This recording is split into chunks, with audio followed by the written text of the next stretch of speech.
Hello, and thank you for joining me again today on the Finding Hope After Loss podcast. Don't forget to subscribe so you don't miss any future episodes. If you like the show, please leave a review or rating on Apple or Spotify. It only takes a moment and really helps the show reach more loss and infertility families. Today is the last episode of Season 3. Season 4 will return in May, so be sure to be on the lookout for all the new episodes then. In this episode, I am talking with Jennifer. She discusses her infertility journey, including going through IUI and IVF. She talks about her losses, including a blighted ovum, the loss of her daughter who was diagnosed with trisomy 18, and embryo loss. Jennifer also talks about how she worked for Starbucks in order to be able to afford her fertility treatments.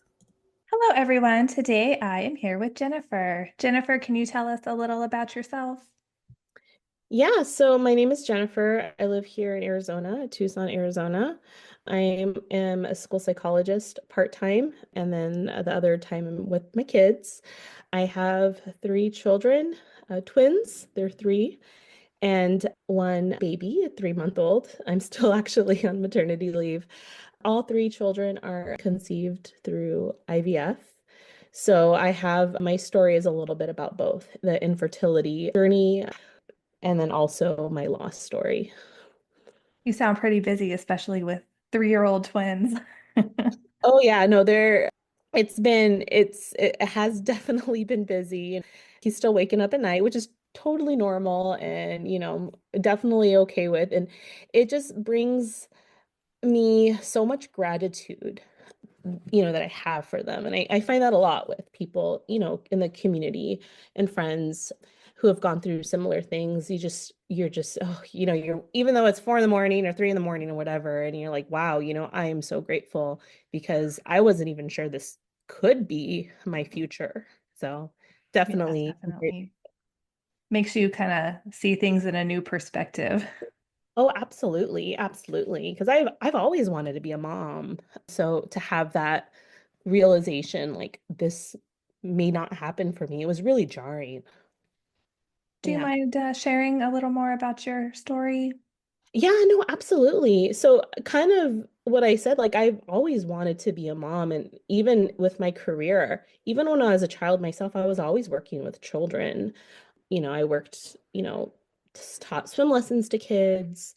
Later on, I went in the field of education. I was a teacher and, worked in a group home for children who are in foster care. And then later on, I went in and I got my EDS, or my equivalent of my master's degree, to practice school psychology. So it was always in my future.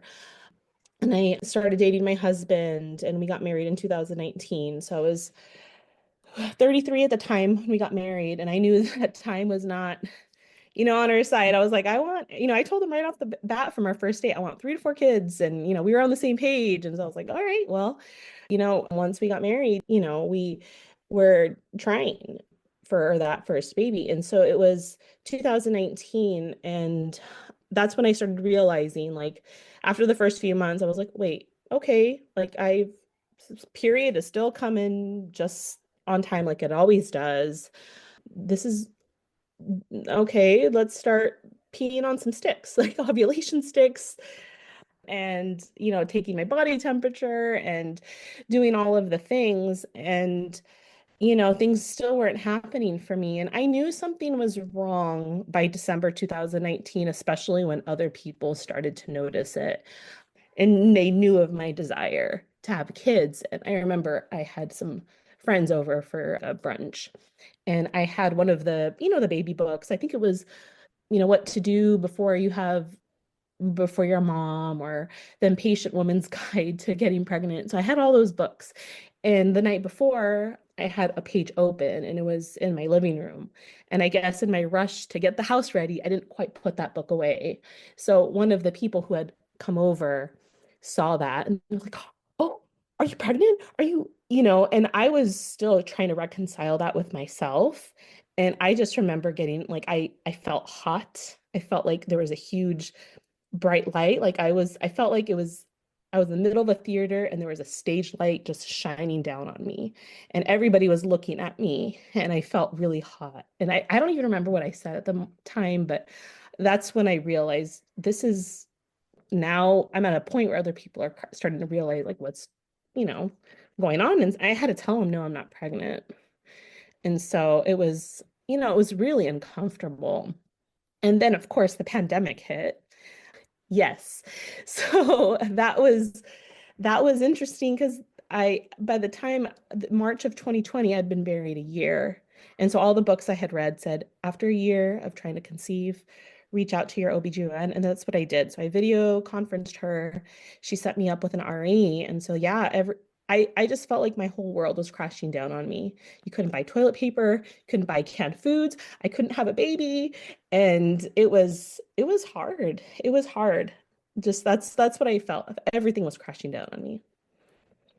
Oh, the pandemic. Yeah, that just made everything so much worse. It's like, because then you're even more isolated from everything and you're not like near your family, you're not near your friends. And what's already such a lonely experience, it's just that much lonelier. Exactly. I felt like I was going through it alone too, because I didn't know anybody within my own personal. I knew a coworker who she had been open about her infertility, and I'm so grateful for that because I reached out to her right away. That was one person I knew, but I didn't know anybody. And then being closed off to like like, the whole world, it felt like was made just things so much harder. Did you tell your family about everything that was going on or? Actually, no. I never told anything to them. I felt like that would make the pain of things that much more difficult, especially since my parents were older. They're now in their early to mid 70s. So at the time they were like 70 and late 60s, and they didn't have any grandchildren. I think they were waiting for the grandchildren to come. And so yeah, I didn't I kept that to myself because I didn't want to bring them any more pain. That's understandable. That's a hard thing to deal with though, because it's like, yes, I'm trying over here. It's just not happening like I wanted to. Yeah, and I just learned that I had to find other outlets. So during that time, I actually went to the Resolve website and I started signing up for the support groups. So those were my first, I did find my own people to connect with, and I'm so grateful for that because I really feel like when you're experiencing infertility or even loss, you really need to find your people who get you and you don't have to keep re-explaining things and they understand, they get it.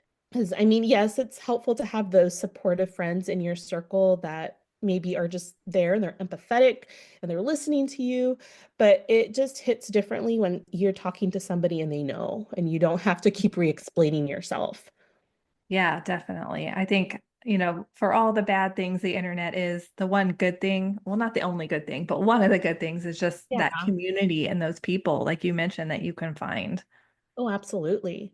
And so that summer, after they did all the diagnostic testing and everything looked great on paper, I was a healthy 34-year-old who should get pregnant any day by now or any time by now, according to the reproductive endocrinologist that I saw at the time. And I was like, okay, like, what's not happening? So yes, I was unexplained infertility. After all the diagnostic work, we talked about it with our doctor and we first proceeded with an IUI. And that was my very first time I ever saw positive pregnancy test. I was very happy. I was excited. I shared it with my husband. I even have a video recording of me like surprising him with a pregnancy test. And I remember thinking, this was it? Like, that's all I needed? No, I needed much more than that. But I ended up, once they started tracking my HSG and seeing my hormones and seeing kind of tracking where it was going, by my third or fourth HCG test, or what do they call it? The word is escaping me right now. But when they took my laboratory test to track my pregnancy hormone, that was when the doctor called me, my RE at the time, and said, hey, I'm just giving you a heads up. Your numbers are not rising like they should. It's not looking very good in so many words. And so I cried my eyes out. And yes, when he saw me for an ultrasound, which by the way, I went into this alone because 2020 pandemic, my husband was in the car, waiting in the car. Yeah, it was a blighted ovum. And so that was September of 2020 that was confirmed. And so it it was horrible. We tried medication first to try to see if I could, you know, because it's still my body was holding on to the pregnancy. And I was even feeling pregnant even though, there was no heartbeat, there was nothing within the sac. Eventually my body did kind of, let go of the pregnancy, and I did that at home, but I was almost scheduled for a DNC. And I didn't even, and I'm glad I ended up having my miscarriage at home and my loss at home, because I don't think at the time I really understood the gravity of like having the DNC and going in there and doing it alone. I didn't really realize what a big procedure that was. I realized that much later. Some foreshadowing there a little bit, but yeah. So I I went back to my RE. I was like, okay, that didn't work. And I was very upfront, like this is what I want, like 3 kids at least, if we're so lucky to have 3 kids. I know I'm 34, like, I just turned 35 actually. Time is ticking here. Like what do you recommend? And then the doctor was like, well, let's do IVF. You can bank some embryos. And then he sent me over to the billing coordinator, IVF coordinator, found out how much that was. And I was like, this is going to drain our savings and then some. And that's not even guaranteed it's going to work. So that's when I Googled, how do I pay for IVF? And then I learned that there's companies out there like Starbucks where you can work for them part-time and you can obtain health benefits, which includes IVF. So that's what I did. I out of the blue, as I was still going through my miscarriage in September 2020, I applied to Starbucks. I started calling and I landed an interview in October and I started in November of 2020. I would have never thought in a million years I would have done that. Don't have any food or retail experience. All my experience has been with kids in the schools all my life. So it was, and not only that, but we were in a once in a lifetime pandemic. My husband and I were like scared of getting sick at the time. I felt desperate. So did they provide coverage like for the entire thing? Like was it all covered or did you? It's like any type of health insurance, when you meet your deductible and out-of-pocket maximum. And I'm going to be honest, when I started this journey, I heard those words and I didn't really quite understand what all the insurance terminology is, but I had to learn really quickly what that was in order to make sure I was choosing the right plan. And because I knew that, wow, okay, this is going to cost a lot of money. I'm going to blow through that deductible, depending on the plan, reach that out-of-pocket maximum right away. But yeah, it's just like any health insurance. I chose Blue Cross Blue Shield at the time. I switched clinics and that clinic did accept that. And so they were able to, I did work there for about 5 months before my insurance kicked in April of 2021. And so they did cover my entire cycle and then my medications as well. But I did have to hit that deductible and out-of-pocket maximum because of Which the is plan. still way less than what you would have paid, right? Oh, Without having that. absolutely. And I think the thing that terrified me the most was like, hey, the IUI didn't work for me. How many cycles of this am I going to go through? Then sometimes I'm sitting in those support meetings and I'm hearing that people are spending like tens of thousands. I remember hearing one woman, this is 2020, spent $200,000 on fertility treatment, including surrogacy costs. Just outrageous. And It's just so, not fair that it costs that much. I mean, I know that there's a lot involved, but it's like, come on, oh, people are not, we're not like choosing to go through infertility or like doing it, hey, just because IVF's fun, you know? Like, this is a medical diagnosis. There's actual CPT and billing codes to bill this because this is the diagnosis. This is something I did not choose to happen to me. I did not choose infertility. I did not choose this. So if I have diabetes, I can get insulin. If I have epilepsy, I can get seizure medication. But if I have infertility, something that I cannot control, I have to pay out of pocket for that. There is no justice in that. There is no no. fairness in that whatsoever. So yeah, the irony was not lost on me. So while I was working at Starbucks, I did ask my employer at the time, the school district, to add fertility benefits, and they did. That's But amazing though. yeah, no, it's amazing. I did stick with Starbucks though because they offered more coverage. And so I thought like, oh, I'll just hold on to the fertility benefits of the school district just in case I need them down the road. So yeah, that was like I was I was school psychologist by day, working in the schools, working with families, and barista by night and weekends, serving you your lattes and your frappuccinos. I love it though. I mean, and how resourceful though, because sometimes people just don't know to look for things like that. Yeah. It was also something tangible that I could do. I feel like when you're going through infertility, everything is so out of your hands. And sometimes you're like, wait, what is this test? What are they looking at? I don't know this. I'm not a doctor. I didn't go to school for this, but now we're becoming our own advocates. So this was something tangible that I could do. It was not easy by any means, but it was something, and especially because in the spring, that's when our busy season is as well in terms of workload. Lots of busy work in the schools in the spring for school psychologists. So yeah, I was very busy. But yep, I went through and that's what I did. And very fortunate because I was able to get our three embryos. Two of those are my daughter and son today. And I felt like I was super lucky because I was the first retrieval worked, the first transfer worked for me. That's amazing. I know that that's not the story for everybody, but I'm glad that that's what it Yeah. was for you. Yes, exactly. I want to acknowledge that I felt like I won the lottery there. I was very fortunate that that was my story. And so then once I did the whole wait until 12 weeks because that's the safe zone, right? Air quote air quotes over here. That's the safe zone. So that's what I did at the time. And even though I did have some difficulties with the pregnancy, notably preeclampsia, I was hospitalized in bed rest for 4 weeks. Twin pregnancies are no joke. So, yes, my clinic did allow me to transfer two embryos, but it was hard on my body. But thankfully, babies came.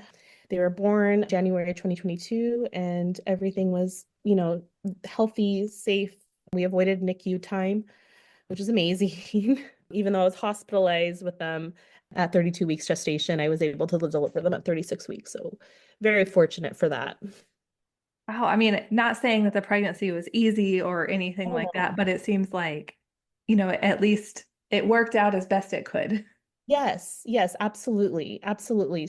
Having two newborns at the same time, it was definitely a huge learning curve, not only a first-time mom, but that. And so 2022, I was on maternity leave for half the year, and then I was going to return to Starbucks, but I never did. That option is always, I do kind of feel nostalgic a little bit, even though it can get crazy and very busy.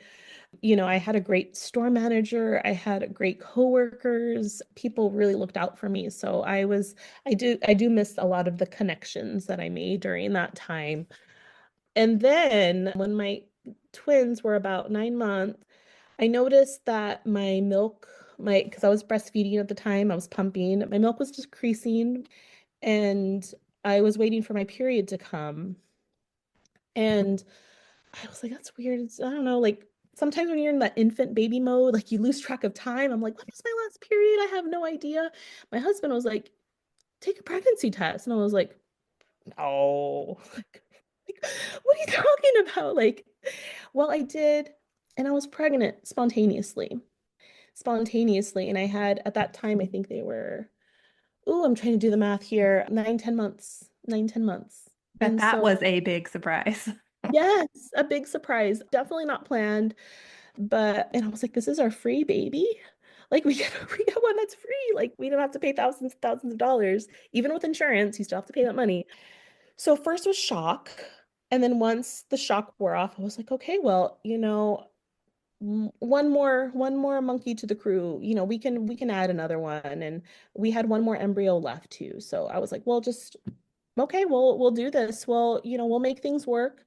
I made an appointment with my doctor, and because I was pregnant within 1 year and I had a C-section with the twins, I was considered high risk for uterine rupture specifically. I had to have a C-section again with that particular pregnancy. This is 2022. Yes. So November saw the doctor. They ultrasounded 8 weeks, and then December 12 weeks. I did my NIP test and everything. And I remember telling my husband, even though our twins were PGT tested, so we knew that, genetic anomalies, again, a lower risk for that.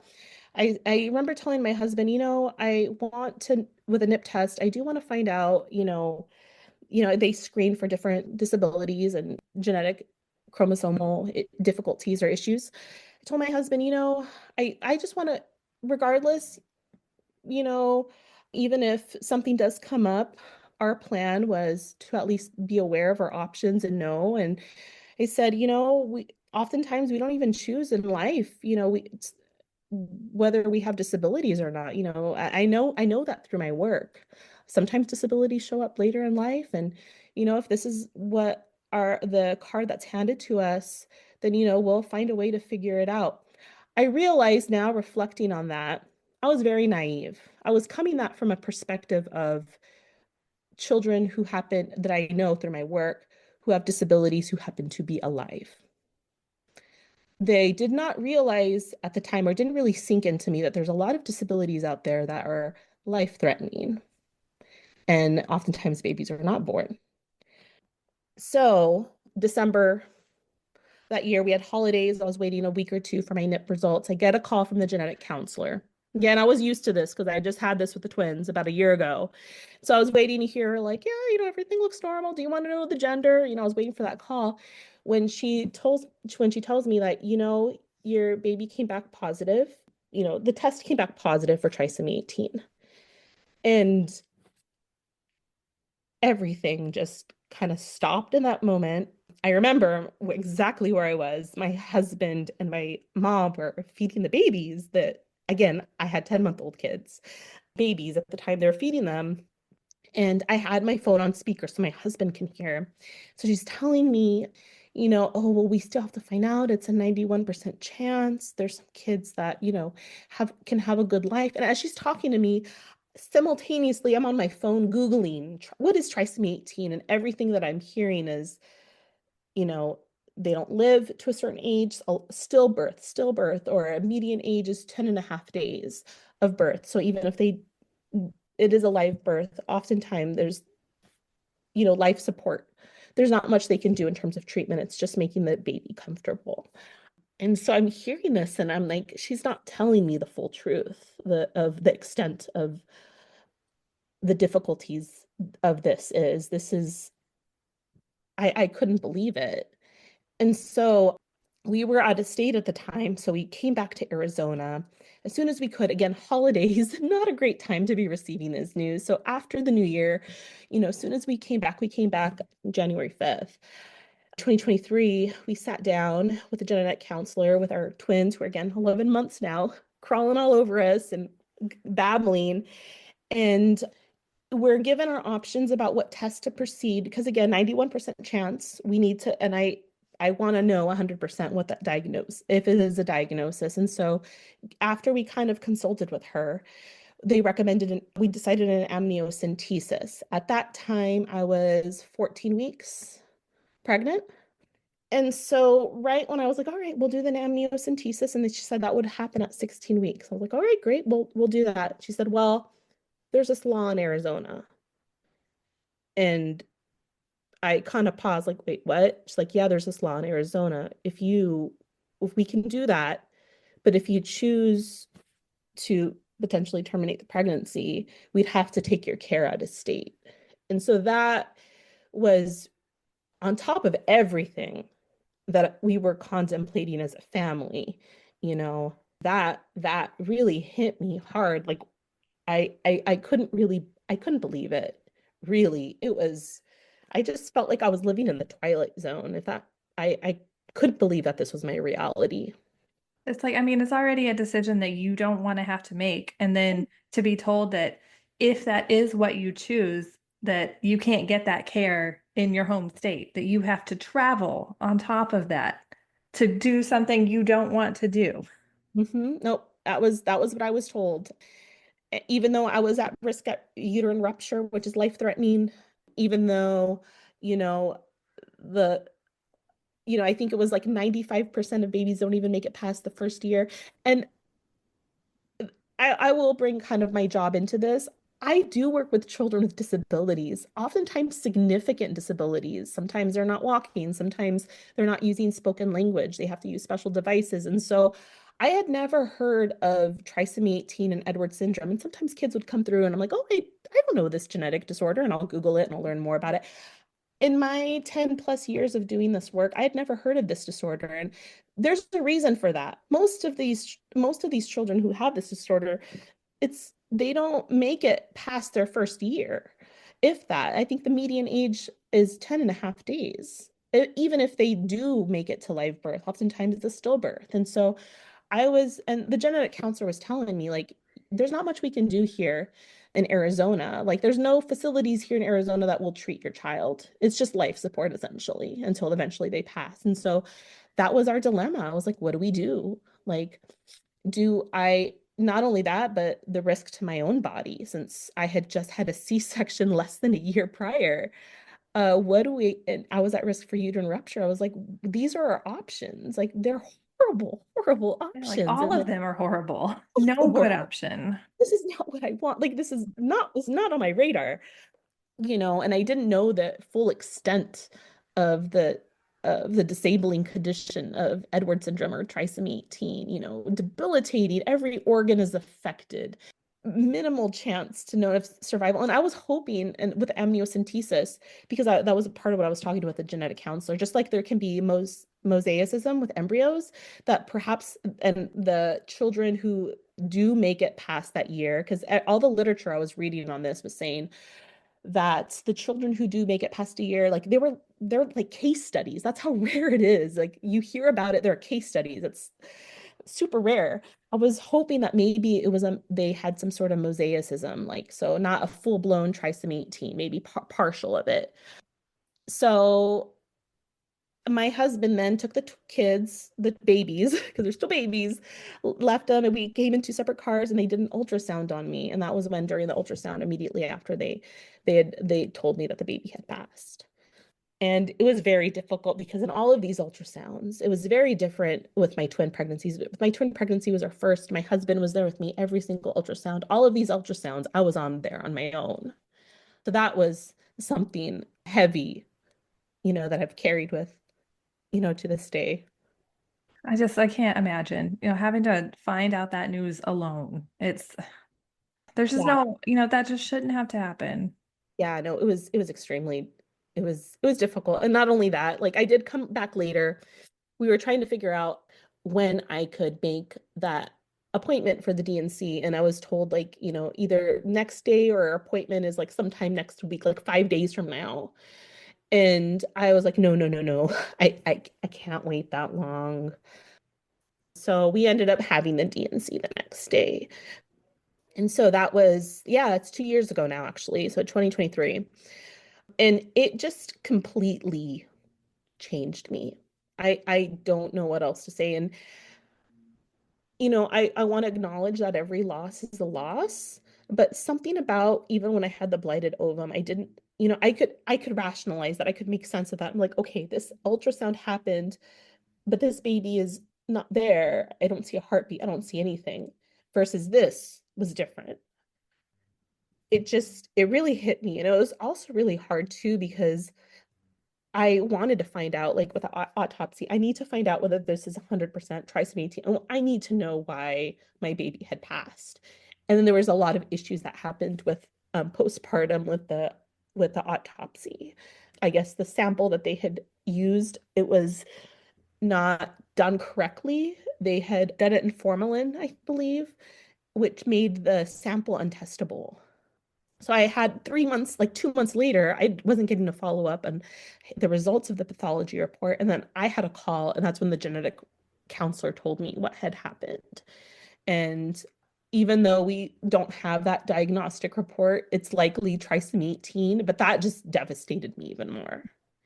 And then 2 months later after that, so 4 months after my loss, I found out that I got a random, like, lab report in my chart, and I opened it, and then they did confirm it that it was. I guess they did some testing that I wasn't aware of. They looked at my placenta, which I guess they did have a sample of. So that devastated even more, because I not only found out it was trisomy 18, but I was also finding out that I was going to have a girl. So that was really, really devastating. It was just like, I don't know, like it just felt like the Band-Aid kept getting ripped off, ripped off. Well, and what a way to find out too, just like a random like, oh, what's this? Oh my gosh, like Oh, absolutely. I I definitely made my voice known that I was not happy with how things went. But it was hard process, and not only around that, but like all around me there were individuals that I know in my life, either friends or family members, who were getting pregnant with baby girls. Yeah. So it I had was, that same experience. So yeah, it's awful. yeah, I don't think I had time to really process it right away though, because we had one embryo left from our Starbucks round. So we went straight into it and like, okay, all right, let's do this. Let's, do the ERA testing. Let's get ready for our last embryo transfer. And then that embryo transfer didn't work. So again, I had another loss that same year with an embryo loss. And, I reflected on it, and even though I'm so grateful, so, so grateful, beyond grateful for my two children, something just felt like I need to just give this one more shot. And I think I grieved just having a normal pregnancy because, again, my pregnancy with the twins was just so intense, especially being on hospital bed rest for a month. I just wanted to experience a normal pregnancy too. So we did do another round. End of 2023. I had a retrieval a year ago, actually, January 2024. I was able to get an embryo, and I have my son today, my third child. So my 3-month old currently. So very happy. The pregnancy was very, even though as happy as I was, it was also psychologically difficult for me because what do you do? Like I didn't tell people right away that I was pregnant. We did like the transfer secretly, even though people knew, like I was very at this point very outspoken about my experiences. And I have actually have people to this day who approached me about IVF and pregnancy loss because I've been so open on social media with my experience.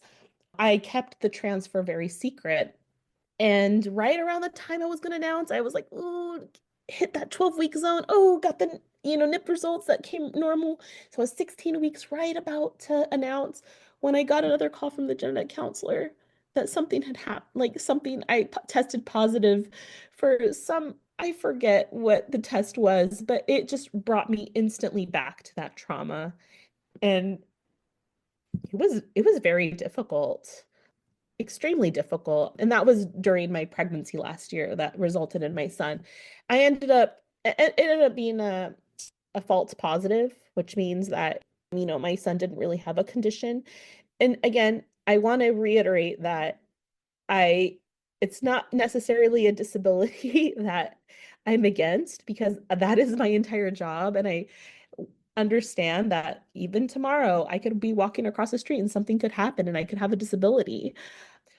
But my experience, especially with my loss with trisomy 18, is that when you get a call from a genetic counselor and they're telling you something's happening, it is not good. And it results in the death of your child. So yeah, I had a very psychological, challenging pregnancy. And the fact that I kind of had that re-trauma, like like almost re-traumatized because of, again, another positive call from the genetic counselor, which ended up being fine, but still, it was very, very difficult for me. Yeah, it just brings it all back up. You're like, next time, just please don't call me at all. Exactly. I wish I could go into these doctors' offices and genetic counselors be like, look, I know this is your job, and I know that, oftentimes you're being the bearer of bad news, but is there a better way of going about this? There has to be. I mean, in my own job, sometimes I'm the bearer of bad news. And now in my job, I'm not, giving life, threatening news to children, to families about their children. But oftentimes I do see families get emotional when I tell them, test results looks like your child might have autism or ADHD. Like I do see families cry and break down from that because their life and their idea of what their child would look like is different from what they imagined. But I try to do that with as much sensitivity as possible, and I as I just felt like the way that these results were relayed to me was not sensitive at all.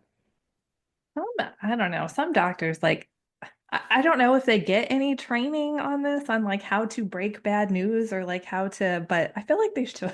They should, right? Like they should have some sort of like at their annual conference, like Yeah. breaking the bad news. And I think it should be taught by patients who received bad news Yes, in like a bad way. exactly. Hey, you're giving me an idea for some sort of training. I know. Watch, I'm going to be submitting a proposal at the conference for maternal fetal medicine, like breaking the bad news. Yes, you should definitely. It's needed. This is this is where genetic counselors or one of their I'm not entirely sure what their medical what that conference would be, but like you're getting me some ideas over here.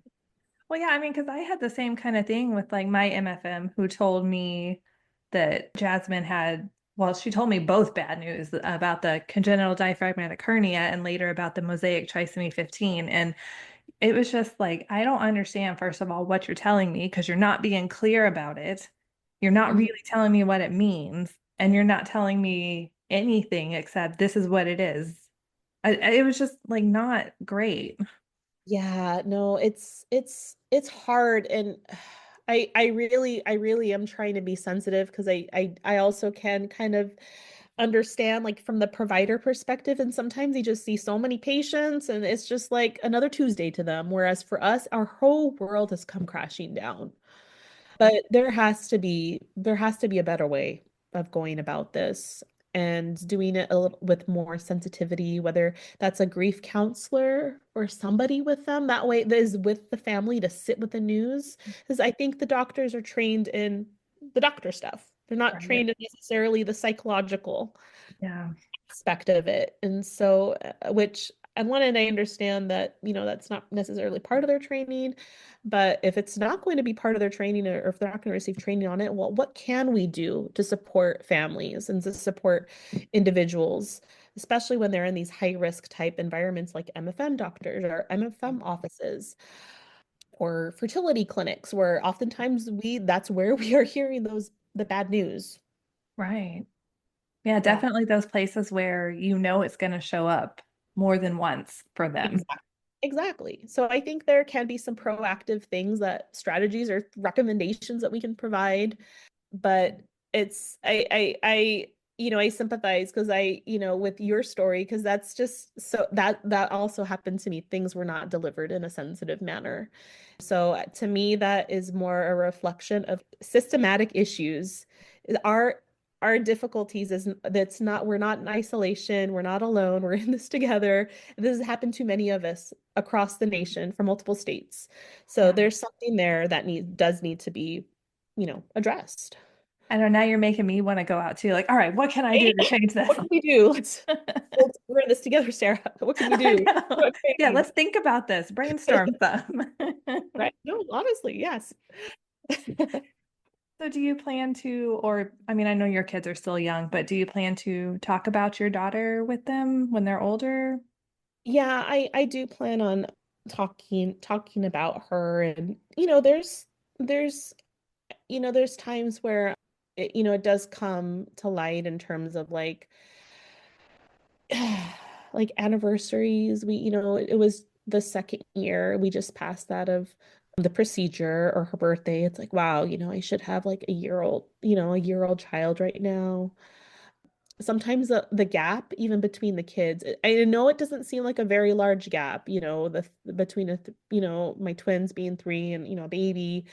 I know there's much larger gaps in that, but there's also other people who I know who were pregnant around the same time I were, and then they got pregnant a lot sooner and were able to carry that baby to term in a live birth. So those are all little reminders of, that's usually when it kind of hits me, either the anniversaries or when I kind of see the reflection, or even again, a lot of those baby girls that were born right around that time, that she should have been born. Though that's also another reflection of like, wow, she would be right about that age right now. I think people don't think about that too. I have my age gap between my oldest and then I had 3 losses and then I had my rainbow and then I ended up having my third daughter. So 4 kids total. But yeah, the difference between those two is 5 years. And all the time I get, oh, you waited so long in between them. Like, all these kind of comments. And I'm like, if only you knew the Yeah. infertility and the losses I had between them. Yeah, and sometimes, I don't really feel like getting into it and telling people Mhm. like, oh, and especially with twins, we're like a boy, girl, like, wow, lucky. And I'm like, yes, it was luck. Wink, wink over here. But I just sometimes I'm open about it, and I am more open about it than not.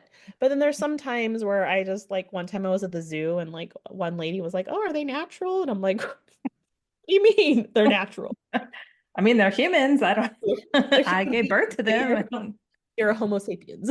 Like, I mean, people are just weird sometimes.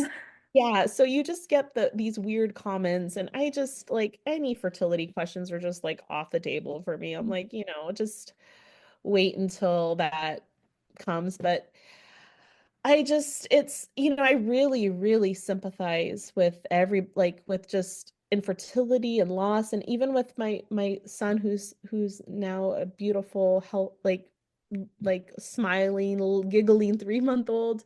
I didn't tell my own mother until I was like 20 weeks, 21 weeks, 22 weeks. It was hard. It was really hard for me to then come and be feel like it was safe enough for me to announce the pregnancy, because unfortunately, last time I announced a pregnancy, again, at that 12-week safe zone, I had to unannounce a pregnancy.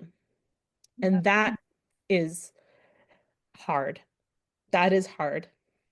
That is Wouldn't wish the it on worst. anybody. Yep, it's the worst. I did it in one fell swoop. I did a social media post. I was like, I don't want to I keep did reiterating too. it. You did too, yeah. It was just the easiest thing. Even for people who didn't know I was pregnant, that's how they found out. And I was like, now everybody knows. Everybody knows I'm grieving. Everybody knows I'm hurting. It's So now not a you're like, secret. now I can go in my corner and you can all leave me alone, right? I can just go cry Yeah. over here and you can just not talk to me. Yes, exactly. So I just have so much sympathy and, empathy for all of our families who, you know, go through this, whether it's infertility, loss, or both. And that's a part of the cruelest combination is if you really have both, you go through infertility, then loss. But, it's just, my heart goes out to everybody. And I know there's people in my life to this day who, come to me and approach me, if maybe they're newly diagnosed or they're experiencing something. And, I welcome that because I want there to be less stigma around this. Because people are happy for the babies, but when the babies die, then suddenly it's like a taboo topic, like, ooh, I don't want to talk about that. I don't want to. And, relationships has changed. Things have changed since my journey on this. And I have learned that that is not uncommon. It's a common thread between a lot of us within the infertility and loss communities is that relationships change, sometimes with spouses or partners, and oftentimes it can be with friends, with family members, you know. And that's just something that we have to find our community. We have to find our groups. We have to find those people that we can connect with and who will allow us to, share stories, to grieve and listen to us. Yeah. And I love that you've made yourself available to be that person for people. Yeah. Yeah, no, absolutely. Absolutely. And it's nice. I've had it a couple times I've had it where it's like more of like a dump. And, I don't want it to necessarily be like a dump. Like it's more of like a supportive network. Like we're here for each other type of thing. Yeah, no, I know what you mean. Yeah. Sometimes it's like, okay, that's too much. Like, I'm here for you, but Yeah, yeah. No, so because it can be draining on you too when yeah, no. you're the one that everybody goes to. Like you want to be there for them, but at the same time, it's just emotionally draining. Oh yeah. Yeah, just with boundaries, having to put up those boundaries and or even with because I have been involved in some advocacy with IVF, with the Alabama ruling that happened last year, right around the time that I was going through my FET with my now baby, and even with my pregnancy loss, I have done some advocacy network. So now in Arizona, the law has changed. So now it's up to 24, 26 weeks. I have to look at the legislation, but basically what happened to me would have never happened, and I would have never been put in that position again. So I did come out publicly, and I did share there was an article written about my story. And then there was a TV segment that highlighted my time working at Starbucks for fertility benefits. So I have been outspoken about this, and I am very happy and proud that I have done that. But I know sometimes, especially with the medical for termination reasons or for abortion, sometimes that can be a little bit of a touchy subject. And, unfortunately, there's some individuals who would believe that, that I wouldn't have had a choice regardless, that nope, you would have potentially, you know, carried this baby. If what happened if my little baby didn't pass on her own, that I would have had to carry her and had a stillborn or have her pass shortly after being born. And not only that, I would have had a uterine rupture. So I would have had health risks to myself too. There's just some individuals who just still kind of have that mindset, like, no, and to me, it's like, that's not, that's, it already puts somebody who's in a grieving position in just a much more worse position. So thankfully, since my loss, the laws in Arizona have changed. So to give, families more of a choice, especially when kind of facing some of these devastating consequences and diagnoses that I've experienced. Well, that's at least good news. I mean, Yeah, you gotta look at the silver lining. Point, yeah, it's it's gotta, progress. yeah, it is progress. So I'm very grateful for that. So yeah, I'm still there as a support for people to come out and reach, but it has happened once or twice where somebody had said like, "Well, I experienced this," like almost trying to like justify, you know, one story or another, or trying to like put me down in a sense, like, "Well, I also experienced this," and I'm like, "Well, like." I, I don't know. It just, there's a different way how it comes off when people who've been in the community and infertility and loss of community, and we just know that this sucks. This is horrible. Like, I wouldn't wish this on anybody. But when somebody almost kind of uses their experience that happened to them one time and try to put you down, it doesn't feel very good. And so No, and they clearly don't understand. no, no, no. No, it's happened to me unfortunately once or twice. And so I've just learned to kind of distance myself from individuals who kind of say those comments and, gravitate more towards people who are supportive. So, is there anything else that you'd like to share or add? Not at this time. I thank you so much, Sarah, for bringing me on and letting me, share my story. Very grateful. We do have just wonderful, wonderful people in this community and infertility loss community. And, that's just the one nice thing. I mean, if you could say about being in this club, is that at least we're here together to support each other. Yeah, definitely. They always say the worst club, but best members. And yeah, Yep. it's so true. Yeah. Well, thank you so much for coming on and sharing your story. Of course. Thank you for having me on. Thank you so much, Jennifer, for sharing your story with us. Before we wrap up the season, I just wanted to let people know that I will start recording for season 4 soon. If you are ever interested in being a guest on the show, feel free to reach out to me at sarah@journeyforjasmine.com or on any of my social media at journeyforjasmine. Don't forget to subscribe so you don't miss any future episodes. If you like the show, please leave a review or rating on Apple or Spotify. It only takes a moment and really helps the show reach more loss and infertility families. Thank you so much for tuning in, and remember, we are all in this together.